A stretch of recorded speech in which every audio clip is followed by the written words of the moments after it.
Euh, Est-ce que... Ouais, ça va être plus compliqué, mais je demanderai de changer les slides. Puis les objectifs, tu sais, j'en ai mis parce qu'au départ, c'est ça, je voulais présenter, bon, moins avec un PowerPoint, mais le concept de dysrégulation émotionnelle, les outils utiliser, mais après ça, on pourra aussi répondre à toutes sortes de questions plus larges que vous avez toujours voulu poser à un pédopsychiatre. Donc, allons-y. Dans le fond, tu sais, pour parler de la dysrégulation émotionnelle, dans la prochaine slide, je parle de la régulation émotionnelle. Puis la régulation émotionnelle, tu sais, je vous apprends rien, c'est gérer ce que l'on ressent. Puis là, ben, il y a plein de façons de l'expliquer. Puis, euh, tu sais, à la base, c'est un processus on influence les émotions qu'on vit, quand on les vit, comment on les expérimente, comment on les exprime. Puis ça vient pour la plupart naturellement. Par exemple, si j'ai beaucoup de peine pour quelque chose qui se passe à la maison, mais je suis capable de décider le moment où je le vis. En ce moment, ben là, il faut que je fasse ma présentation, j'ai pas le temps. Puis comment je vais laisser ça m'envahir, l'expérimenter, comment je vais en parler à une amie de que je vis quelque chose qui me fait de la peine. On l'a développé. C'est aussi de reprendre un contrôle puis de ne pas être dépassé par ce qu'on ressent, mais en même temps, c'est d'arriver à les ressentir, les émotions, et non pas de les éviter euh, puis de faire semblant qu'elles n'existent pas. Évidemment, ça a une fonction, une émotion, ça nous apprend quelque chose, vous savez ça. Puis, ça inclut comment je réponds aux émotions des autres. Si quelqu'un devient fâché à côté de moi, comment je peux m'apaiser, comment je peux gérer ça. Puis, c'est socialement et culturellement accepté. Par exemple, tu sais, ça a l'air d'un stéréotype, mais c'est vrai dans ma pratique, s'il y a une femme de 70 ans qui vient du bassin méditerranéen, puis elle est dans la salle d'attente, puis elle est plus en pleure parce que son fils vient d'avoir un accident. Des fois, mon signal il y a quelque chose de dysrégulé va pas s'activer versus dans un autre cas. Fait qu'il y a quelque chose de socialement, comme on a appris culturellement, qui est sain puis qu'il n'y a pas de questionnement à se poser ou qui peut teinter puis qui peut nous apprendre quelque chose. Ensuite de ça, euh, dans le fond, je parle du développement de comment on apprend à réguler les émotions parce que ça parle de tout comment l'approche qu'on va avoir en pédopsie. Euh, Puis là, Anne sera contente parce que je me suis dit aussi qu'une autre présentation pourrait être de moi, mais de quelqu'un d'autre, de peut-être plus ferré là-dedans sur la, la, la compréhension systémique que plein de gens connaissent, mais dans l'approche, il faut donc comprendre que tout se crée de par nos relations, puis la relation principalement avec nos parents, et que la régulation d'émotions, bien, ça se construit, c'est un processus d'interaction qui, dès ça commence dès que c'est un nourrisson, il va apprendre à reconnaître, réguler ses propres états par les échanges avec le parent, l'adulte significatif. Donc, ils vont coordonner les émotions, les intentions ensemble. Puis, oui, il va y avoir beaucoup de bris qu'on appelle ou de mauvais décodage, mais il y aura des réparations ensuite. Puis, dès ce moment-là, c'est important parce que il y a une vidéo que je pourrais transmettre après. On voit très bien si un enfant euh, a un parent qui est plus déprimé ou déconnecté, ben l'enfant va comme réagir en sachant pas ce qui se passe, essayant de solliciter le parent, essayant d'avoir l'attention, se mettre à pleurer. Puis quand le parent va venir rassurer l'enfant, ah, ben là, il peut reprendre le lien, s'apaiser, il se remet à gazouiller. Puis ça commence donc très, très, très, très jeune. C'est important de savoir dans quel contexte est né le patient et même tu sais, moi, j'ai des parents qui vont me dire, ah non, c'était pas si pire, tu sais, c'était ma troisième, euh, mon conjoint, il était en dépression. Mes deux plus vieux, ben, il y avait 4 puis 2 ans. Mais, tu sais, et donc, on peut tout de suite se mettre à s'imaginer, est-ce qu'elle était disponible aux réactions de son bébé, cette maman-là? C'est à garder en tête. Donc, il y a le mirroring, c'est un mot que j'aime pas dire, on va voir, le bébé va voir la maman qui est ah! Ou le papa qui est content ou ah oui, tu as de la peine, tu es triste, puis on va dès ce moment-là commencer à apprendre à réguler les émotions.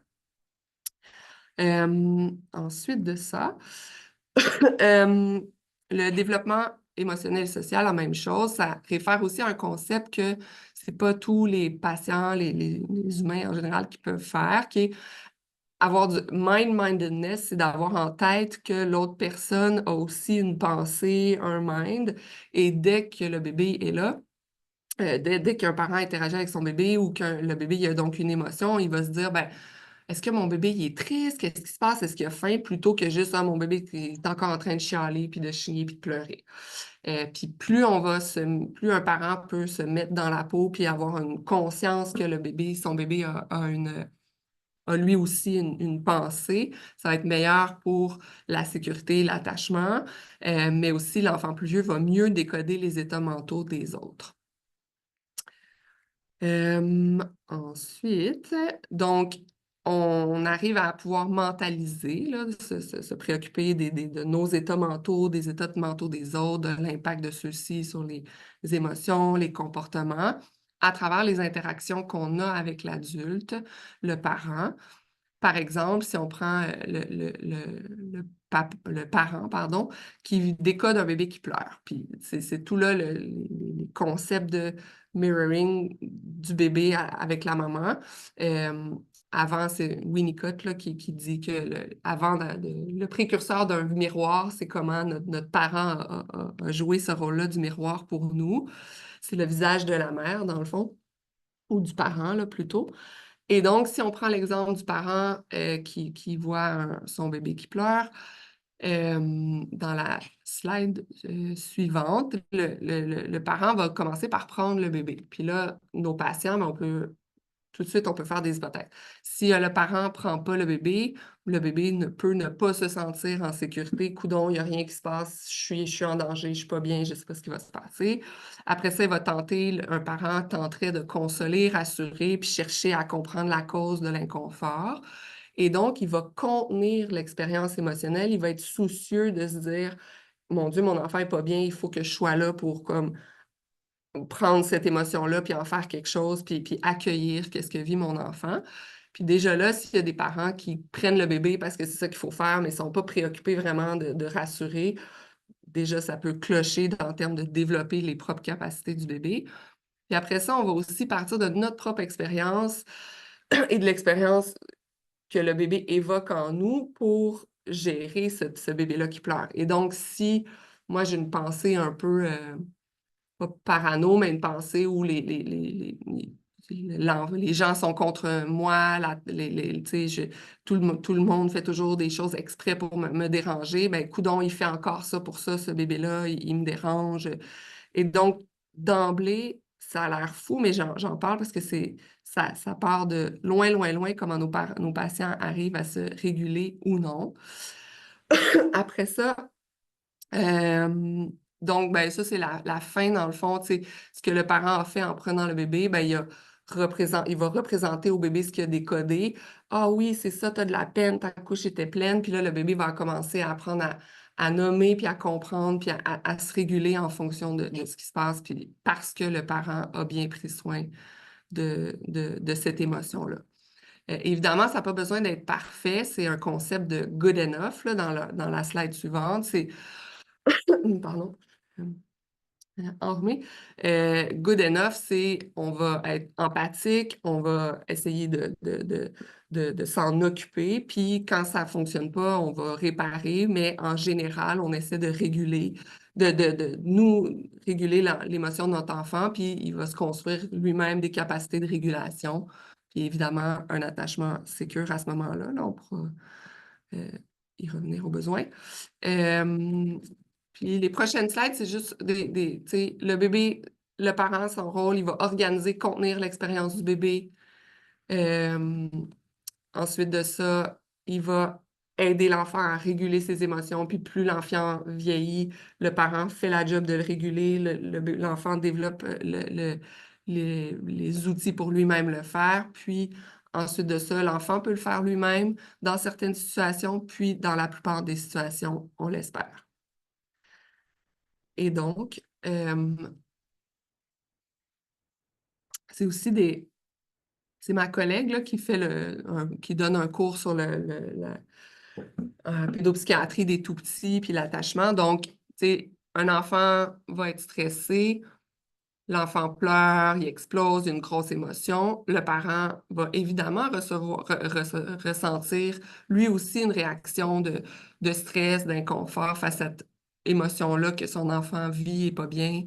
Puis là, le rôle de l'adulte, c'est je m'autorégule, j'arrive à gérer mon propre état émotionnel et donc je suis disponible, je vais aller protéger l'enfant, valider ce qu'il vit, l'apaiser. L'enfant est régulé, puis donc ça crée des connexions dans son cerveau, puis qui va assurer qu'il développe ses capacités d'autorégulation. Euh, et donc, la dysrégulation émotionnelle, qu'est-ce que c'est? Puis, pour tous mes patients, c'est quelque chose dont on discute, que peu importe le diagnostic, l'idée, c'est d'apprendre à mieux gérer nos émotions.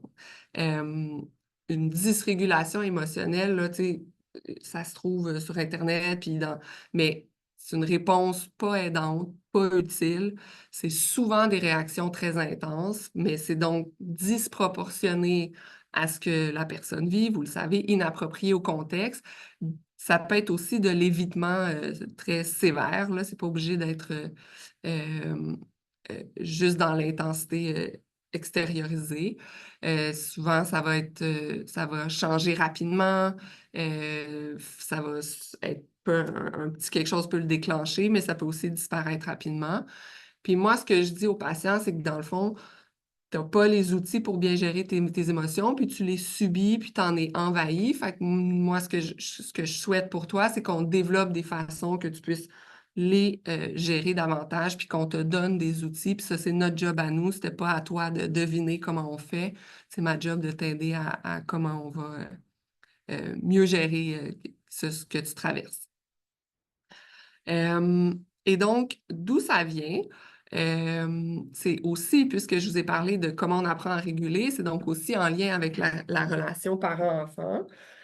Euh, et donc, l'absence plutôt de modeling ou le modeling inadéquat de comment on gère une émotion. Puis là, je suis sûre que vous pouvez avoir en tête facilement toutes sortes de façons inadéquates qu'on connaît que des parents vont réagir ou réagir trop fort ou qui va donner, qui va enseigner à l'enfant comment faire alors que c'est pas sain nécessairement. Mais bon, on transmet du mieux qu'on peut, mais pas toujours la meilleure, de la meilleure façon.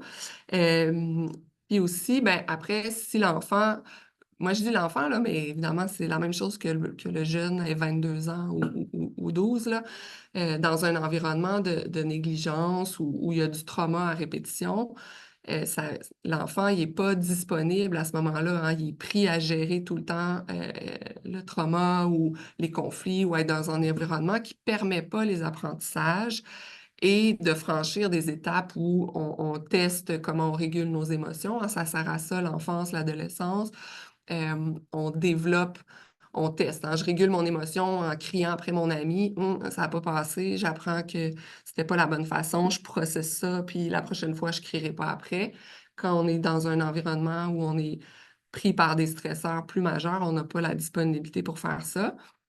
Mais aussi, je dis trauma, tu sais, les traumas, c'est pas obligé d'être des gros traumas de violence répétée, psychologique, d'abus, violence physique. Du trauma, ça peut être simplement la répétition et l'accumulation, l'espèce de chronicité de quelque chose qui ne nous fait pas du bien. Par exemple, de l'invalidation, je le mets en dessous, en nos patients TPL qui sont nés, tu sais, pas toujours dans dans des environnements traumatiques. Moi, j'en vois beaucoup là, de familles très fonctionnelles, de haut niveau, mais finalement, c'est des parents qui, à chaque fois que l'enfant vient dire que ça va pas, ils vont dire, ben non, ça va bien aller, t'es tellement bonne, t'es tellement ci, t'es tellement ça. Ben voyons, il y en a des solutions. Puis c'est à force de ces petites interactions qui font pas du bien que l'enfant va apprendre ben, en fait, qui apprend pas à se réguler, là, parce que l'enseignement, c'est plutôt de dire, ben oui, c'est tough ce que tu vis, là, vous savez, c'est quoi la validation émotionnelle? Puis moi, je donne toujours l'exemple simple, là, je dis aux parents, mais tu sais, si votre enfant, il vient puis il dit, ou non, moi, je me prends comme exemple, là, je dis, si je dis à ma collègue, ah, je suis stressée la semaine prochaine, j'ai une grosse présentation, par exemple, puis là, elle me dit, ben voyons, ça va bien aller. Ce que j'entends, c'est, ah, ben, coudonc, je viens de dire que j'étais stressée. Elle me dit que je suis pas stressée. Fait que là, est-ce que mon émotion, ça fait-tu du sens ou ça fait pas de sens? J'ai-tu raison d'être stressée? C'est-tu du stress? Puis l'autre chose qui se passe inconsciemment, c'est ah, mais je viens de dire que tu es stressée. Elle me dit que c'est pas grave, elle m'entend pas. Comment il va falloir que je le dise, que je suis stressée pour qu'elle m'entende? Qu'est-ce qu'il va falloir que je fasse?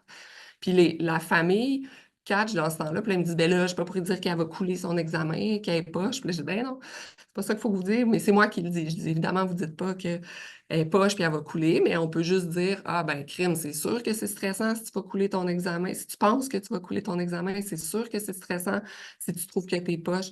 Puis il y a comme, je le dis parce que moi, je travaille beaucoup avec les parents, mais ça fonctionne de le dire aussi aux jeunes. Tu sais, si à chaque fois que je te dis ça, euh, quand je te dis ah oui, tu vas être bonne, est-ce que ça t'aide? Là, ils disent ben non, ça m'aide pas, je me trouve pas. Fait qu'on peut utiliser ça. Puis la dysrégulation émotionnelle peut venir de ces petites interactions-là à répétition, pas nécessairement de grosses agressions répétées, là. Euh, Ensuite de ça, ça vient aussi on peut avoir des fragilités neurodéveloppementales. On a un cerveau né plus impulsif, des dysfonctions exécutives, un QI plus bas où la compréhension du monde est plus compliquée. Euh, on peut naître avec un tempérament plus intense, hein. Il y en a qui ont des tempéraments vraiment chill, il n'y a pas grand-chose qui les dérange, ou naître avec une grande sensibilité, très, très... les choses nous affectent beaucoup, on est très intense. C'est sûr que c'est un terrain plus fertile à être plus dysrégulé. Les croyances qu'on s'est faites du monde autour de nous, le monde est un endroit dangereux, hostile, ben, tout nous fait plus réagir, puis tout est plus grave et plus gros, puis plus intense dans ce temps-là que si on vient d'un environnement familial où tout était comme amené de façon plus positive ou plus saine. Puis c'est associé à toutes sortes de pathologies ou de troubles, là, si on veut. Moi, pour vrai, avec tous les patients à l'unité d'hospice où je travaille, on en parle systématiquement, puis ça aide tout le monde, là. Puis de se rappeler évidemment que le cortex préfrontal qui va aider à bien se réguler, hein, pour planifier, être moins impulsif, prendre des bonnes décisions, ben, ça arrive à maturité juste à la mi-vingtaine. Fait qu'il faut se donner une petite chance chez nos patients plus jeunes. Ensuite de ça, là, je mets une liste de déclencheurs pour faire une blague, mais c'est pas une blague, mais c'est qu'à la fin, tu sais, on peut comprendre beaucoup de déclencheurs, puis à la fin, je mets une soupe trop chaude, mais c'est vrai que pour les patients, ce qu'il faut faire, c'est se mettre à leur place.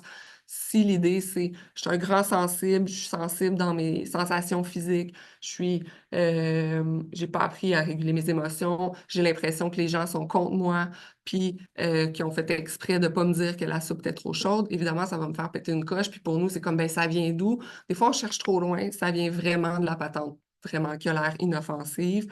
Puis l'idée, c'est de rejoindre le patient que ça, pour lui, ça le rend complètement hors de lui ou dysrégulé ou à se faire, à se faire du mal. Puis que c'était suffisant, dans le fond, pour être pas bien. Euh, et donc, si on revient là, dans le fond, je m'étais noté aussi, tu sais, l'idée de mettre que la soupe chaude, c'est que les gens, ils développent aussi beaucoup de culpabilité parce qu'ils sont pas fous là, dans la société. Quand tu te pètes une coche pour plein de petites affaires, ben ça a l'air, ça paraît mal. Fait qu'il y a toujours ça, un des aspects importants que moi, je vais aborder avec eux, puis qu'à un moment donné, tu sais, c'est ce qui fait qu'ils vont se rendre plus vulnérables. C'est quand je dis, ah ouais, tu te sens comment? Puis ça, tu sais, tu vas te sentir poche, puis de normaliser que c'est sûr que c'est poche péter une coche parce que ton ami a oublié de te ramener que ta tasse le lendemain au travail. Là, mais donc, de comprendre que pour eux, c'est très intense, ça aide à les rejoindre. Après ça, j'ai mis, puis ça aussi, ça se veut euh, un peu rigolo, là, mais approche de base, comme je fais souvent des blagues avec les intervenants, les parents, tout le monde. Tu sais, que mon emploi, j'ai été 13 ans à l'université, puis finalement, ma job, c'est de valider et valider et valider encore. Euh,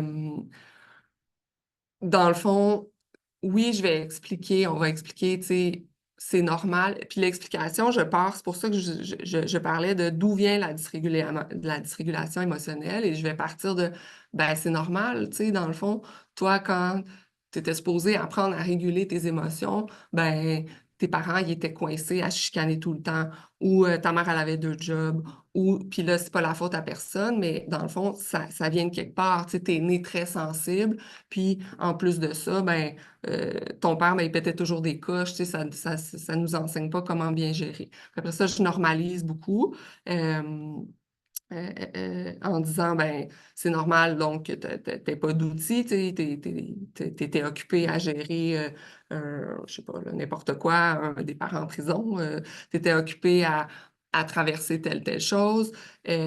Puis après ça, de susciter, mais c'est pas obligé d'affecter toute ta vie, hein, au final.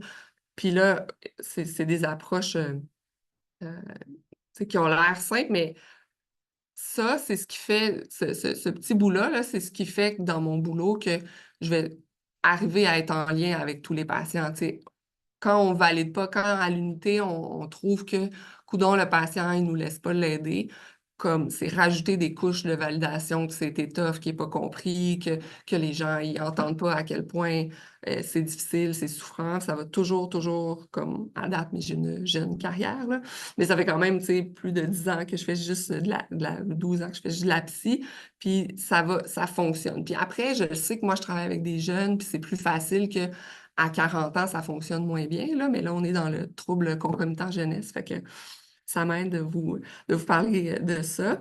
Euh, mais donc, après ça, tu sais, souvent, ça va être de dire, c'est sûr qu'il y a des façons que tu peux apprendre à te réguler. Je ferais pas ma job si ça n'existait pas parce que ce serait vraiment décourageant de faire ma job si je voyais juste des adolescents qui font juste dépérir puis aller de plus en plus mal parce qu'il n'y a pas il y a pas de solution. Si j'aurais pas choisi cette job-là, ce serait trop triste. Fait que t'es pas obligé de me croire, mais il y en a des façons que ça fonctionne.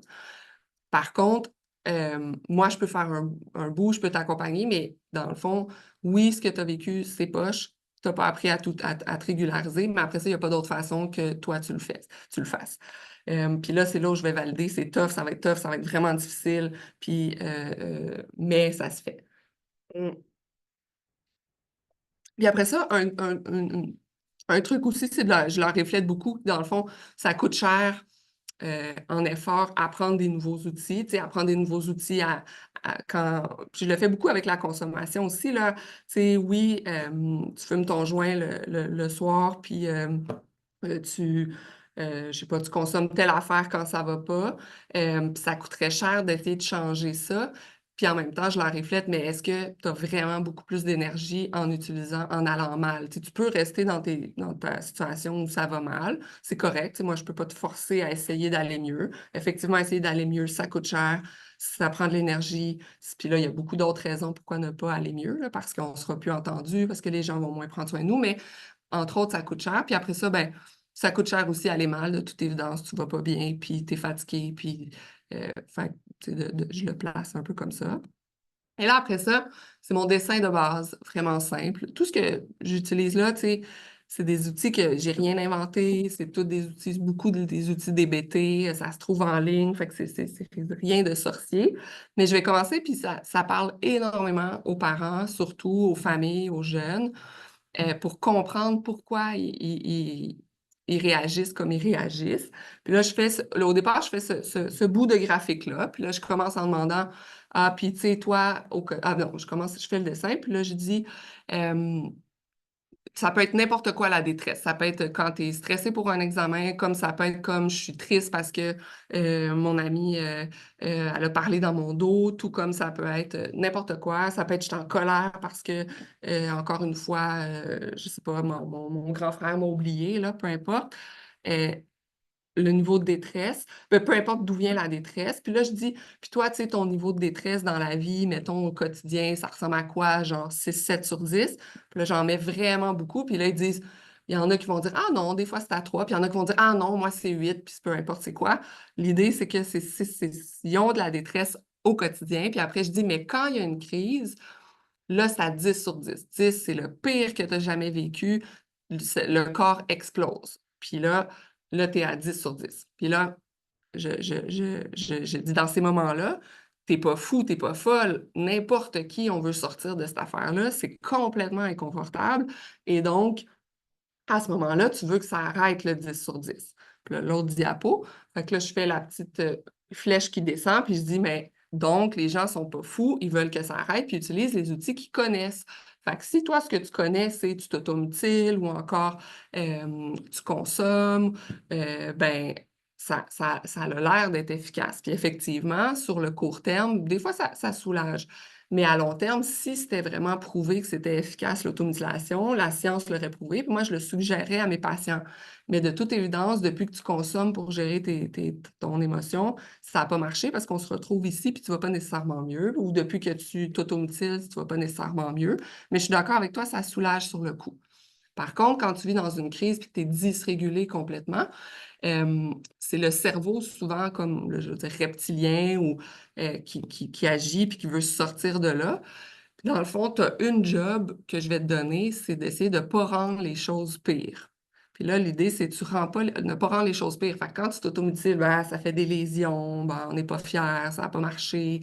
Quand on consomme, c'est pas bon, les relations, les gens sont pas contents.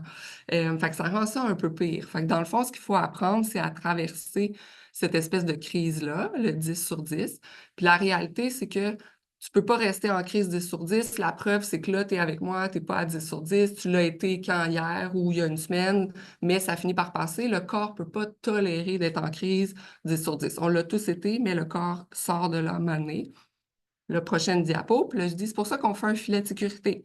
Là, ça a l'air vraiment cucu, un filet de sécurité, mais c'est des façons de traverser la crise, puis des outils qui vont faire que tu vas apprendre que tu n'es pas en danger, puis que tu peux traverser cette intensité-là d'émotion. Puis là, là, tu fais 1, 2, 3, 4, 5, puis là, tu arrives, la crise n'est pas finie, puis là, je dis tout le temps, puis là, tu vas me dire, docteur Perrier, c'est de la merde, vos trucs, je suis encore pas bien. Mais l'idée, c'est que tu n'as pas encore, il faut en faire un petit peu plus, puis ça va finir par redescendre, ça finit toujours par redescendre.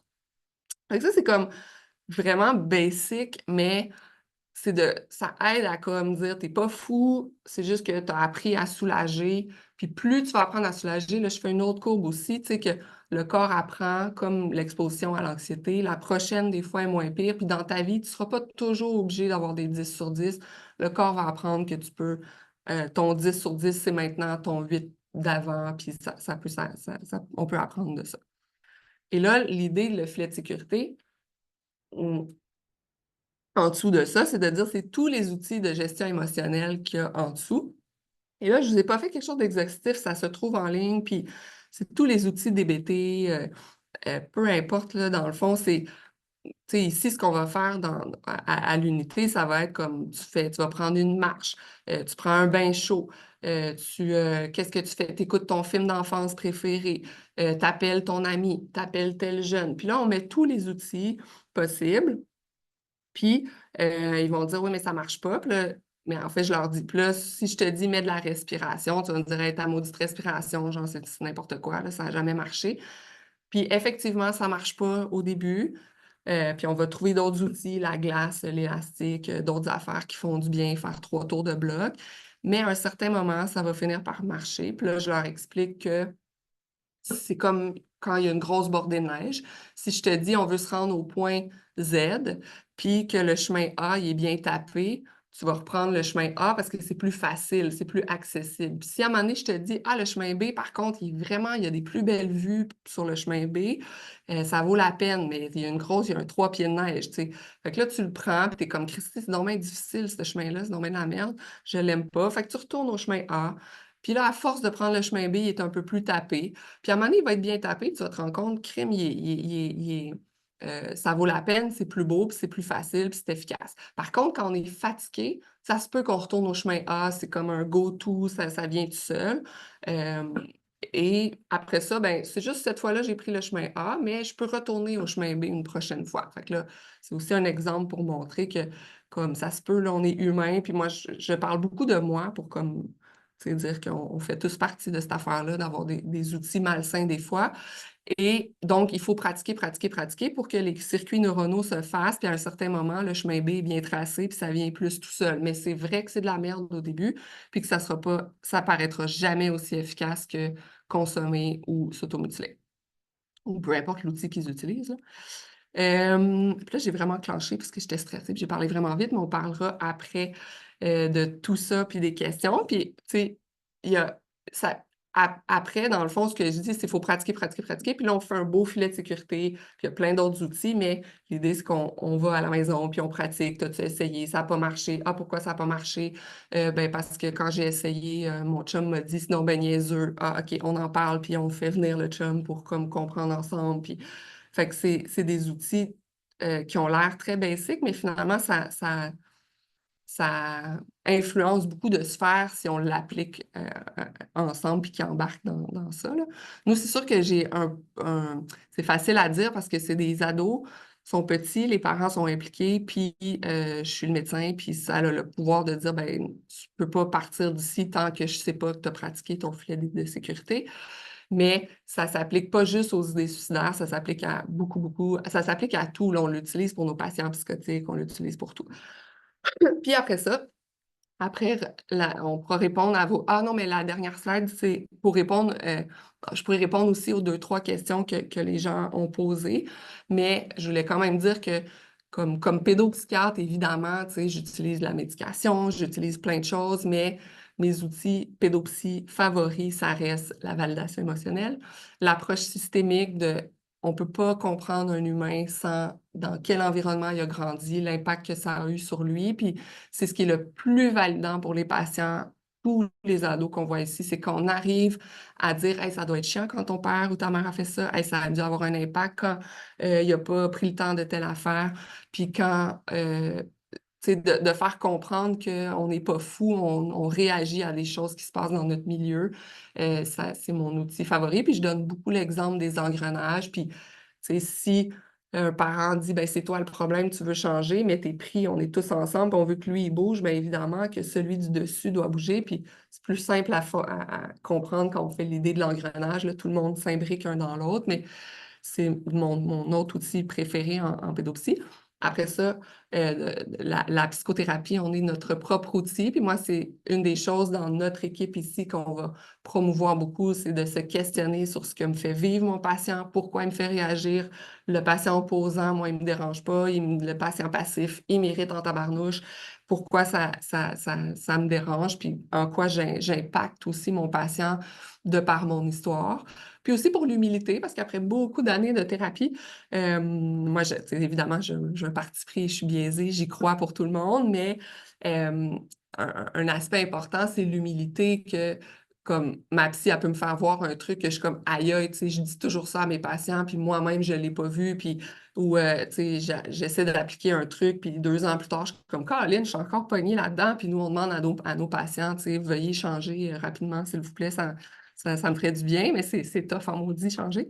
Et finalement, on en parle beaucoup ici, tu sais, de se référer aux superviseurs, à notre équipe, mais c'est un des outils principaux de c'est tough ce qu'on fait comme job, puis il faut pouvoir en parler, qu'ils sont challengeants, les patients, peu importe la pathologie, peu importe que ce soit en pédopsychiatrie pure ou ça n'existe pas la pédopsychiatrie pure, mais que ce soit dans l'unité de SPID de pédopsie ou encore dans n'importe quel milieu, c'est une job tough, il n'y a pas de service, les gens sont souffrants, la planète va mal, c'est tough. Fait que de compter sur notre équipe pour pouvoir s'appuyer et ventiler, c'est important. Voilà pour la première, pour la petite présentation. Puis après ça, ben, il y avait des gens qui avaient des questions aussi, mais peut-être qu'on peut commencer par s'il y a des gens qui ont des questions en lien avec plus que ce dont je viens de parler maintenant.